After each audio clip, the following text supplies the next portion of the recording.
It wasn't that long ago I was working for a chemical company, and I was out in the potato fields, and I was digging spuds, and I was getting data, and I was trying to compare yields, and I'm out there with my crop advisor, and I'm like, hey, what's that next to me? And he's like, that's a biological. And I'm like, that looks pretty good this year, right?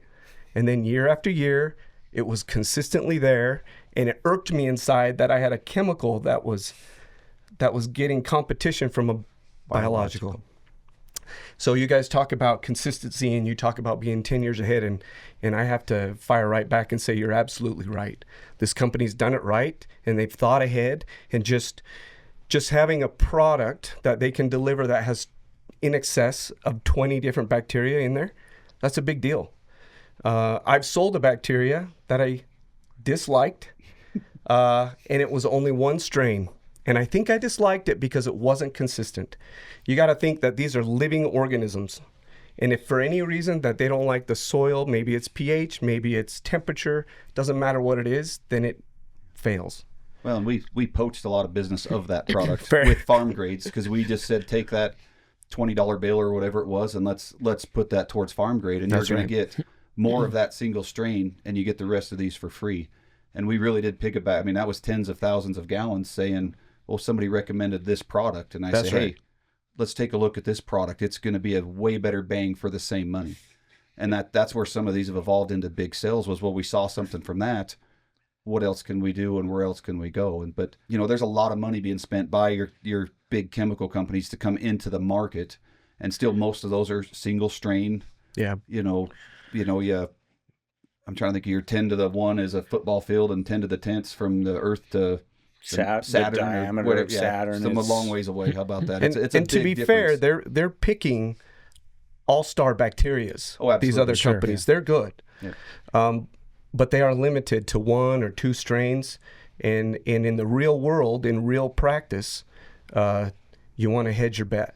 Well, and they're limited to logistics. Fair. You think about that. If I'm going to bottle this up and sell Pharmgrade, if I'm going 10 gallons of nitros, how far can I economically ship that? And how many people want to do that until they see it and go, hey, this works good. It works good in my plant. I'll mix it with some commercial fertilizer and the potatoes that are commercial, and away we go. But I'm going to say your big companies are probably going to say, we want to sell 8 ounces to the acre in a 2.5 gallon jug. That's maybe a pint to a quart at the most from logistically. And so they're limited by some of that, because they can't distribute that everywhere. They can't warehouse that and store that. And so part of us being lucky enough to be right next door here to Pharmgrade really helps us be able to push that. And we've branched that out where we've shipped it, 1,500 miles away, with the guys being return customers on a large scale. Yeah. So it's been good, and it's worth it, but they have to they're limited a little bit like that. I don't see them coming out and pushing products like that, because it just would be hard for them from a distribution standpoint too. That's a hard thing too. I think we sometimes gloss over is the rate. I mean, with some kind of chemistry, you put 5-8 ounces to the acre on. Okay, yeah, we've seen they've done those tests, but with biological, I mean, you're talking biology, you're talking huge amounts of soil and other biology, native biology that's in there, that's obviously survived. And then you put this other bacteria in there, there's like no chance at 7 ounces per acre, right? So you're going to have to go gallons to the acre, and probably a few years really to see on some of these soils the difference. And that was back to that initial deal. Your dad Kelly's making that comment. I tried ounces, I tried points, I tried quarts or pints, I tried quarts. I said I really started to see a response when I got to gallons. And that's as I went through Tulare that year. You kind of looked at all that, and I remember the CFUs, the colony forming units, and I was kind of like one of those, things in your head, making stuff up. And then you went down there, and that's pretty standard. But there's a lot of biological products still sold with absolutely zero information on a label of what they are. You guys really were one of the first ones that came and said, hey, here's our quantified, outsourced, guaranteed analysis, for lack of a better word, of our products. Mm-hmm. And so there's still some, you look at one and it says it's like a 100, and here's a name, and that's about all the information. And you're supposed to say, well, how am I going to go sell this? Versus here's the consortium within, Valley Bios or Nitros or Dominate, and you can go and push those. Because, a lot of different growers have no knowledge of biological products, and others say, you know, they know, oh, I like the bacillus strain, or oh, I like the trichoderma, and oh, I like this, and they're, well, hey, look at this. Here's the ones, and they can do some of their own homework on those individual, I say products, individual critters in the jug, and decide, no, that's what I like, and that's what I see. But having all of them there in a deal, like you say, if one doesn't work, and there's 4 more that can take its place. But yeah, I think that goes along with, and another thing that you guys have paid a lot of attention to is the term biodiversity, and that's a big word out there that all the biological people should be using if they're not. And so zeroing in on one particular biology may have some positive effects, but at the end, we need to look at it at a broader picture and understand that biodiversity within our soils that we raise our crops in is a very precious thing. It's not, and I think another one that I'd add in there is organic matter as well. Those things play a huge role in having high production and also soil health. And so when we lose that biodiversity, then we start developing unnatural environments that are not conducive to crop production. And I want to maybe go a little bit farther here, and I'm kind of wanted to talk about soil fumigation. Yeah, I was going to lead you into that one here in a minute, because well, I was going to say the doctor is in session here. Everybody pay attention. This is good stuff. I think I was involved with the very first application of metam sodium in southeastern Idaho, and that was clear back in the early 1980s. We had this tremendous response from it. We put it on a field that had some terrible problems. Not only we had severe nematode problems, we had severe rhizoctonia problems, and we had severe verticillium wilt problems, which is one of the main parts of the early dye complex. And we put it on there, and we were so in love. I mean, it was just like, I've never done cocaine, but it was probably like the first hit of cocaine for that grower, because he saw this tremendous response on a field that he'd never had a decent crop on. Yeah. And we were hooked. From the first one. Yeah, we ended up becoming metam sodium junkies. That's all there was to it. And we started using it on every field, and we were having great responses, and we were loving it. We thought we'd solved the problem. We were getting 100 sack better yields and all these other things that are going along. And as time progressed, and instead of just having applied that once or twice in a field, all of a sudden I realized that, this was the 10th and the 11th time that I've done this field, and we weren't getting that same response. In fact, this original field that I'm talking about, we ended up starting having worse crops than we did before we even started this regime of fumigating every time that we were in spuds. And started to dig into this reality and realize that, oh gosh, maybe at first we didn't think there was anything to worry about biology in this particular situation, but metam products, they have to go through a biological interaction for it to become MIT, which is the compound that we use to kill soil-borne diseases and everything else. Well, this particular bacteria, we screwed up the biodiversity, and so this field, we just kept feeding that bacteria with what it wanted, and that was metam, so it could do its thing and convert it to MIT. So in the process, we messed with the biodiversity, and all of a sudden, 2 things happened. Some of the beneficial bacteria and fungi and molds and all that other stuff that we had in the soil weren't there to help with crop health. And this one particular bacteria that we had that was essential to converting metam to MIT was in abundance. So what happened is our crops got worse and our Vapam didn't work, or I should say our metam didn't work, because it converted so quickly to MIT that it didn't have an ample amount of time to do what it was supposed to do, and that was to kill these soil-borne organisms that were detrimental. And so all of a sudden we've got fields that the biodiversity is all messed up, and we've got poor soil health, and it takes years to get that back, but that was one of the end results. And so some of the things that we've done with Pharmgrade's product has helped us stop using soil fumigants. Now, if there's some pests out there that you probably don't have any choice but to use fumigation. If you've got severe levels of verticillium wilt, you may have to end up using Metam products. If you've got nematodes and severe wireworm and all this other stuff, maybe we're going to be using some other products too that will help control those. But I think more times than not, I think we've got alternatives, and that's where your products have come in and really saved the day.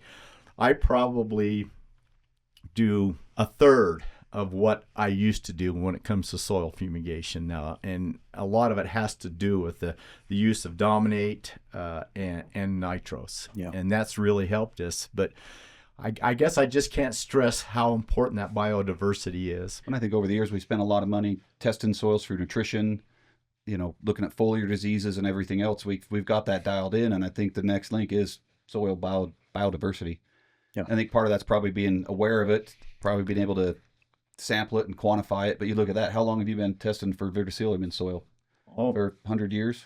For a long time. Yeah. And now it's, I try to do it every time that field's in potatoes and say, okay, I want to keep track of my verticillium levels, because if they're too high, I mean, I'm realistic. If they're too high, we've got to fumigate. Sure. That's all there is to it. But, I've come up with some thresholds that I use with my growers, and if that verticillium level is below that threshold, and they're the main vector for spreading verticillium is Rhodesian nematode, and if those levels are quite low, then I have all the confidence in the world that I can equal or surpass what fumigation would do in those fields. Yeah, that's great. And for a lot less money. And I guess that's what it all comes down to is... Yeah. Well, a lot less money and not damage to everything else. You don't have the side effects of a hardcore antibiotic. Yeah. That's what you're putting down. Right, exactly right. We haven't really talked about cost here at all, but for you guys at home listening in your pickups, there used to be the day that the biologics were terribly expensive and you had to go above and beyond your normal costs. But man, with the prices today, like if we're talking about just nitrogen in particular, you could reduce your synthetic nitrogen, fill in the gap with nitros, and not be out any extra money. And you still get all the biological, you still get much less salt, and Dominate is no different. If you're looking at fumigation, and we should be very clear at this table, we're not against fumigation. I think Gary said it best. If you need to fumigate, you need to fumigate, you should fumigate. We're not against that. But that doesn't mean you need to fumigate in every acre, in every instance. And this is just another opportunity to use something different that might be beneficial to you and may save you some money in the long run. Absolutely. Because let's face it, I put a dollar value to biodiversity and percent organic matter. I think most growers should guard that like they would the money in their bank, because those two things are truly the two biggest parts of their farm production. And if they don't guard against losing organic matter and screwing up their biodiversity, they're really going to hurt themselves financially.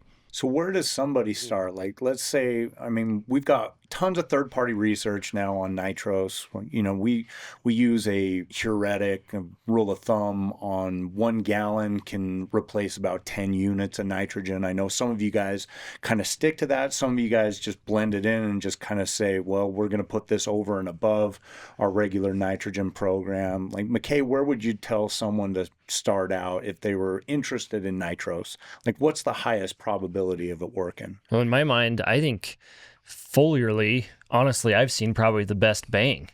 I mean, and I don't think, in my mind, this is what I tell my growers. If you're going to put something in the soil, you probably need at least 3 gallons of something to really push a needle to get somewhere. If you're going foliar and you're on a really tight budget, at least 1 gallon. Yeah. Right? But I think you can see that gallon, a lot more bang out of that than you would 1 gallon in the soil.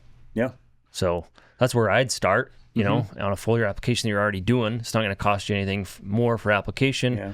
And I think it's going to help everything else in that tank work better. as well. We've definitely seen that across the board, that even adding a half gallon or a gallon to anything that's going through the plane, like a fungicide or things like that, there's some pickup that you get in the efficacy of the fungicide itself too. And so a lot of our guys, when they'll start on a program of kind of fortifying their fungicide program with half a gallon or a gallon of Dominate or Nitros or Bios, they'll get to the end of the season, maybe they get to skip one of those applications because you get the short action of the chemical that knocks down the infection that's there. And then the biological sets up shop behind it that maybe kind of wards it off or holds it at bay for a little bit longer. That's kind of the hypothesis that we're running with right now.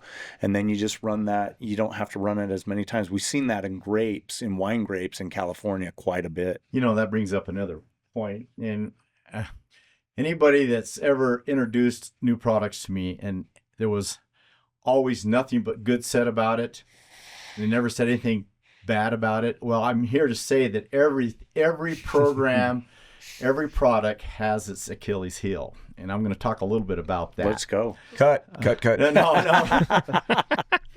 And it's not a bad Achilles heel, but and this is straight from Tyler's mouth, so he's the one that told me about this, so this is good.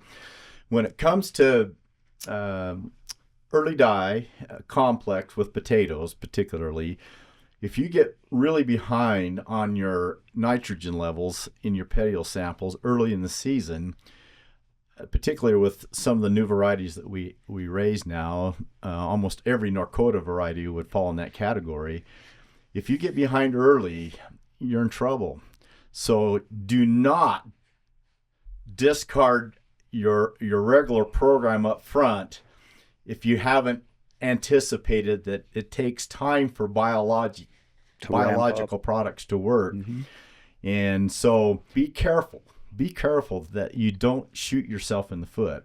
This is a great product and it works exactly how we're saying it, but if just be prepared that you've got to keep on your toes here when it comes to nitrogen levels early in the season. Yeah, most of ours aren't organic potatoes; they're commercial potatoes. So we'll have our 100 units up front of dry, or we'll probably put it on when you're probably at 100 units of nitrogen, or I pumped a lot, just blended it 25% nitros, the rest is a 32 mix, pumped it the full season. And so most of our commercial stuff, there are some tools there, not that you couldn't go all the way, but like Gary said, when it comes to like our Norcotas and stuff like that, you've got to get a plant built.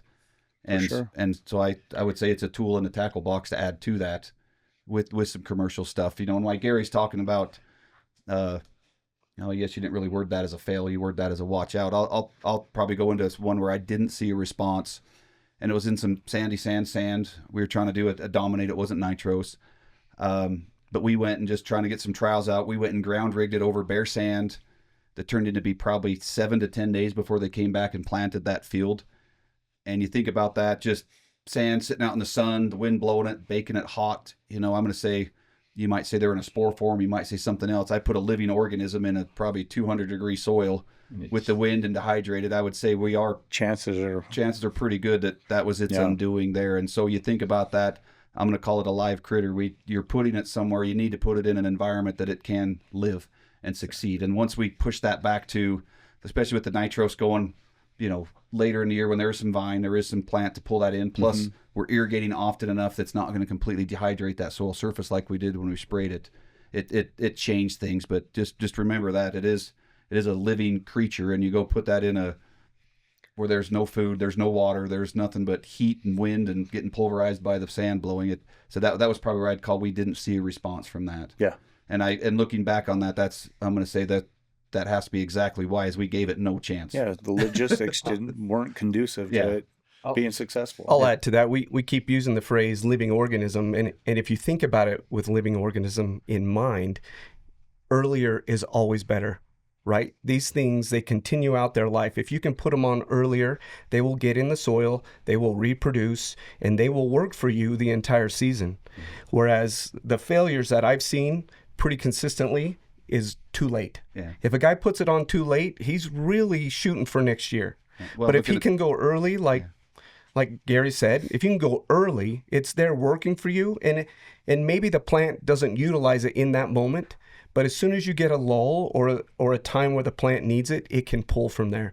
And I think that's where we see our consistent results. Yeah, I'd say go back to the Jeff Miller analogy with fungicides. It doesn't do good to put sunscreen on after you're sunburned. Be proactive. Right. He always said prevention versus cure in the biologicals. And that's probably where sometimes some of your fungicides, you put them on, it dries something up. You put a bug steal on it, that kills the bugs, where some of these biologicals aren't as dramatic of an effect. Yeah. And so I think Drew has a good point there, is get them on. I like biology in furrow. I like biology with my water run. I like, anytime there's a free ride, basically, I think there's an opportunity to get it on there, and you'll see a response. Mm-hmm. I have seen that over the years. Have we always seen the response we've wanted? No, but most of the time you do see a response to something, whether it's higher set in potatoes because we put it right over the seed, and you're going, oh, let's not do that in those codas, but hey, let's take this over here to our reds and our seed, minis, and our minis and our seed potatoes, and let's absolutely spray that right over the top of the seed piece. And so there's been some stuff like that where we're like, well, let's try it here, and you're going, oof, that was an unexpected response, but there was still a response. Yeah. It kind of goes back to the Liebig's, I don't know how you pronounce that, law of the minimum. You've seen the graphics or the picture of a barrel that has different slots in it, and the lowest slot is usually your limiting factor. Yeah. I mean, I don't know how many times that I've done trials. In fact, I've even done this with Dominate, where we put Dominate on expecting this great result, but because of the law of the minimum, the irrigation was fouled up. And there's no way, once you foul up the seed or the irrigation or something, like, you can do all kinds of things and you're not going to see any benefit to it. So you've got to pay attention to the law of the minimum, then make sure that you cover all your limits. You see that as the old wooden barrel, right? And it has that wine barrel. But what do you see on that every time? It's always nutrients. It's never soil health. It's never soil biology. It's never that. But it could be any of those things. It's always nutrition. It's typically based on nutrition because that's what we're focusing on. In fact, I did a trial on Metam products up in the Osgood area years ago with another field man, and we came to that conclusion. It was the soil that was the limiting factor, and it had a bigger influence than anything that we'd put on with fumigation. And it really came home to me that we should rethink the way that we analyze the soil. And the soil health, I mean, I guess in our area, irrigation is still, to me, the number one. If you don't have a decent irrigation system, all bets are off. Well, I had a customer come to me and said, hey, I have this much money to spend on fertilizer. What should I do? I said, take it to the irrigation company and work on some pivots and fix your irrigation. Because it doesn't matter. There's nothing that we can do to overcome bad water management. I mean, I said, you have to irrigate better. Yeah, and then I think the second one would be seed. Fair. In fact, if you really think about it, fertility's 4 or 5 or 6 rungs down the ladder when it comes to importance if you haven't taken care of all this other stuff. And that's where Pharmgrade's products fits, because we're dealing with the cause rather than trying to do a Band-Aid treatment here. And we're trying to fix the things that really need to be fixed. I think McKay gave a good point, and I'm going to paraphrase and correct me if I got it wrong, but I will. you've got all these bacteria that are doing something, right? And they're all doing something in a little manner. Some of them, some years could be a big manner, right? Could be a big deal. But in reality, and probably 9 times out of 10, they're all doing something little, but all those little things add up to something big in the end if you give it its opportunity. Right. If you fail the water or you fail something else, there's no magic involved, right? It's all living organisms and mechanical, and if you mess something up, you're back to the limiting returns. Right. Well, and that's going back to Pharmgrade, just saying right there, even in this conversation, Tyler made the comment, hey, if this year's wrong, maybe this one doesn't work, and this one does. And I sat through a presentation where it was like, we've selected this many that only work on the bad things and don't affect the good things, and on and on and on. And I'm thinking, you can't know that to say you've gone and put 40 different strains of something in a jug and say they're only going to work on the bad organisms in the soil, except being bacteria, fungi, however we want to word that. I don't think people can do that sort of research yet and say, oh, they're not going to hurt the good. They're only going to go out there and combat the bad, when you're just kind of throwing it in there into a free-for-all of organisms looking for their piece of the carbon and everything else they're looking for. And so, it's another thing right there is, they're not all going to work every time. And so that's why you have contingencies. That's why you might have 5 or 6 different things that all kind of might help with phosphate availability, might help with producing nitrogen, might help chew on nematodes, might help with whatever else that is. And the redundancy of that really does help. Yeah, and it is that redundancy by different, you think about it, and if you look at our labels, you're going to find some of those bugs that are EPA registered as a biocontrol or a biofumigant or, those types of things, a biofungicide. But we don't look at it just in that one mechanism, because if you go in and you look at them, you take a bacillus family, you got 5 or 6 of the bacillus family in there that can do a whole lot of things. And the cool thing about it is, by having all 5 or 6, they all have different, call it comfort zones or survivability curves. So if this spring's a little bit colder, maybe this one is the one that's the more cold tolerant version. We've definitely seen that with our trichoderma fungi. When we first got going, we were seeing really good things in California in the almonds. That's the number one. Verticillium is the number one killer of almond trees too in the first 4 years, right? We were seeing cool things that way with verticillium that I would say we weren't seeing, kind of the commensurate expected case here in Idaho until we found a strain out of the University of Alaska that's a little more cold tolerant. Big shocker, right? But it is a living organism, so you have to treat it as such. Another 2 things. Organic matter, huge, right? But in my experience, I've had better success with adding more humic or whatever when I put the nitros on or the dominate, whatever it is. I've had better experience that way. With that blend, yeah. Okay. Than just, straight nitros or dominate or whatever. Most of the soils that these products are going on are not the greatest on the farm, right? Especially in Delta. So that's the first point. Second point, acre furrow slice is 7 million pounds. Is that right? 4 million, 3.5, 4 million. Oh, dang it. Still a lot, 50% right? credit on your soil 50% exam there. Utah education. Yeah. Hey, it's an education. We're here. We made it. That's right. Miller County. So, that's just a lot of pounds of soil to change, right? We think about Metam, we're putting 30 gallons per acre, usually-ish, on a spud crop. KPAM versus VAPAM. Yeah, 30 to 40 gallons. And, we're not going to push anything over at 7 ounces, or even, if we're in that realm, we're trying to combat those bad bugs. We're not going to get it with 5 gallons even. Yeah. It's going to take some time to get those populations build up. So earlier the better. Yeah. And by the way, you did awesome on my interpretation. Verbatim? Wasn't verbatim? McKay's comment right there has a pretty good segue. I don't know if it's the way Tyler wanted to go with. It's not so much nitros to dominate, but they all add up. Is you look at like a 54% potassium, what do they call it?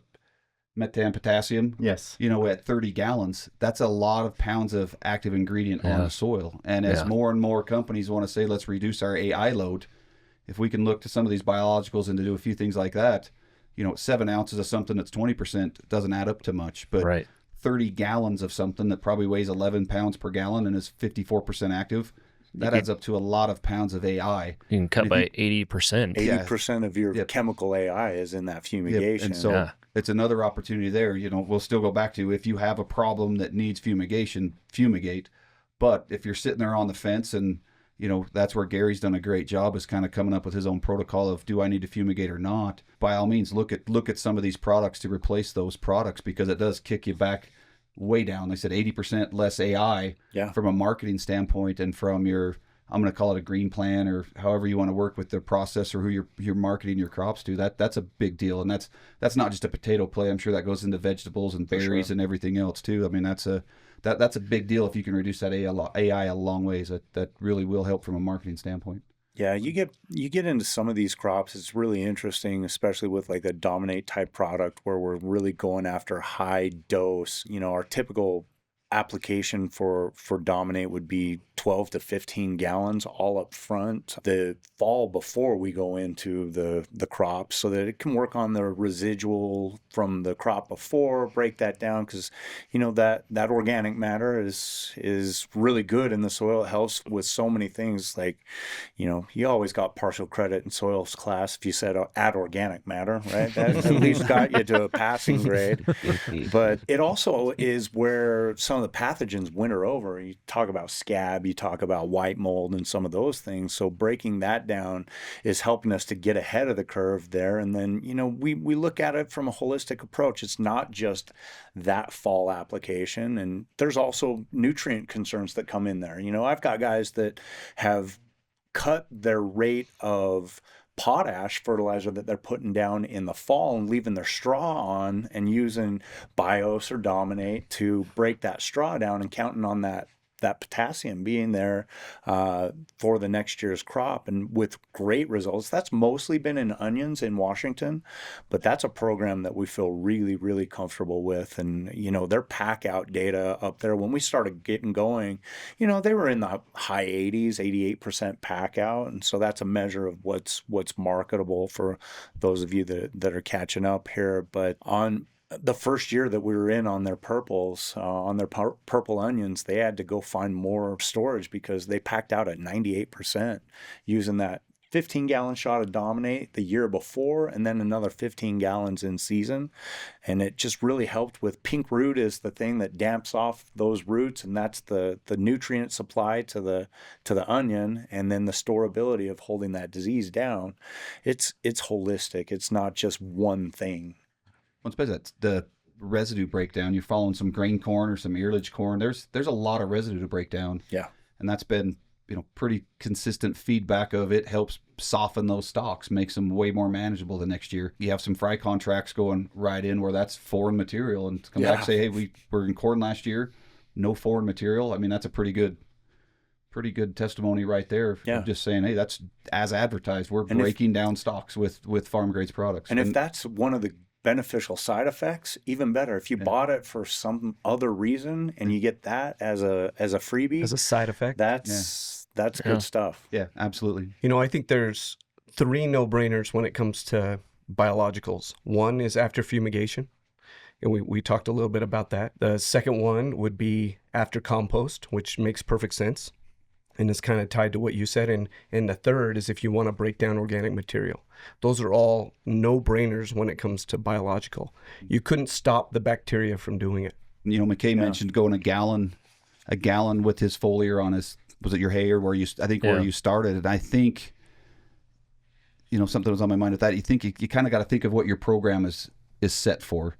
And just like you'd use a folier's in support of your standard program. Right. And so, okay, I'm going to go a gallon just to give it a little help, a little bit of a buffer. In me, it's like, no, I'm going to go 5 to 10 gallons to really see what I'm doing. I'm going to fertilize it with nitros versus give it a little help. And up here, most people aren't going to go 100% as foliars as they go through. They're going to go put hundreds of units on, whether it's NP or K, either one.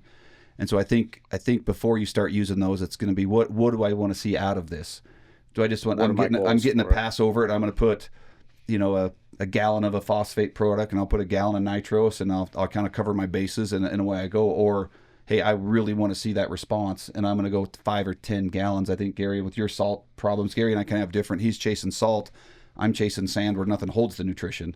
And that's where, and some in between, but most of mine's gone into some sandier soils where there's nothing to grab it. And that's where we've seen success. And then I do share some similar soils and some similar fields to Gary where we've done it that way and seen a response. But part of that's going to be is what do you want out of it? And you might think, I might go to the guy and be like, oh man, at 10 gallons, you're going to see something. He's going to, well, I'm not spending that much money to do that. I just wanted a little, let's go back to here. So part of that is make sure what are your expectations and what are you really trying to see. A little help from a gallon or two here, fits most small grain markets. A couple gallons with a fungicide application, a herbicide application, or hey, I'm trying to really get some units out of this or really get some plant health, and then you go up from there.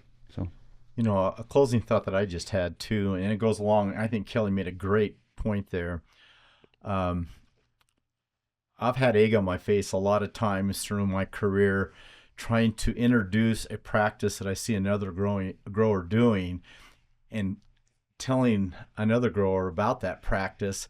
But because of some of the other things he's doing, it actually ended up hurting him. And so you've got to be kind of careful. Again, going back to Liebig's law of the minimum here, you've got to find a way to make this work for you, but you've got to be clicking on all cylinders, and you've got to be careful about how you enter this. But this is a forgiving thing. I can't see any negative effects of these products that you have, but if you're not paying attention to your other things, they could end up being a waste of money if you're not taking care of all the other things. Yeah. If you don't go water your pivot, we're not going to be able to fix that. Exactly. Right? It is. It's the law of minimums. Well, you know, from us at Pharmgrade to you guys, I mean, our partnership with Valley Ag is our lifeblood, and we've just really enjoyed not only, you know, the business aspect of it, but, you know, we've been working together for quite a long time and consider you guys friends, and really it's been, you've helped us to understand our products better, and we've had a lot of success together, and we've learned, you know, if we don't win, we learn, right? And that's kind of been the 40-year history of Pharmgrade is we win or we learn. And when we learn, we make changes and we tweak it. And that's where we've got to where we're at today. So thank you for that partnership, and really appreciate you guys coming in today. No, it's been good. And I think what I appreciate from Pharmgrade there is, you know, you're local. It's you and your brother and your dad, and maybe a few guys like Drew that kind of tag along. But either way, I'll take that. I have no problem, you know, talking to my growers and saying, hey, I'm going to have Tyler, I'm going to have Drew give you a call. You guys, you have a question, just ask them direct, or, you know, we're always going to lunch or doing something, but it's kind of a team approach in our world. And so it really does work well that way to just say, hey, let's go have a meeting. Let's go talk, or I can't make the meeting. I'm completely comfortable with you guys running up and visiting whoever, or running out and doing it. I think it's been a really good team atmosphere, and as just like you say, the feedback comes back. Hey, we need to look at this, tweak a product, switch it around, and bounce off ideas. And so it's been good as we grow and we bring in more and more crop advisors that see more and more things. It's really helped us position products, understand how to use products, and, you know, reduce those losses and get more wins. Because it's just continually repeat business and growth, and that's really what I see when a product has success. Is the same guy using it today that used it 10 years ago? And the answer is yes. And then he's talking to neighbors and people looking over the fence, and it's growing. And so that's to me, the biggest key is, are the guys that are using it still using it? And we are. It tells you you're doing it right.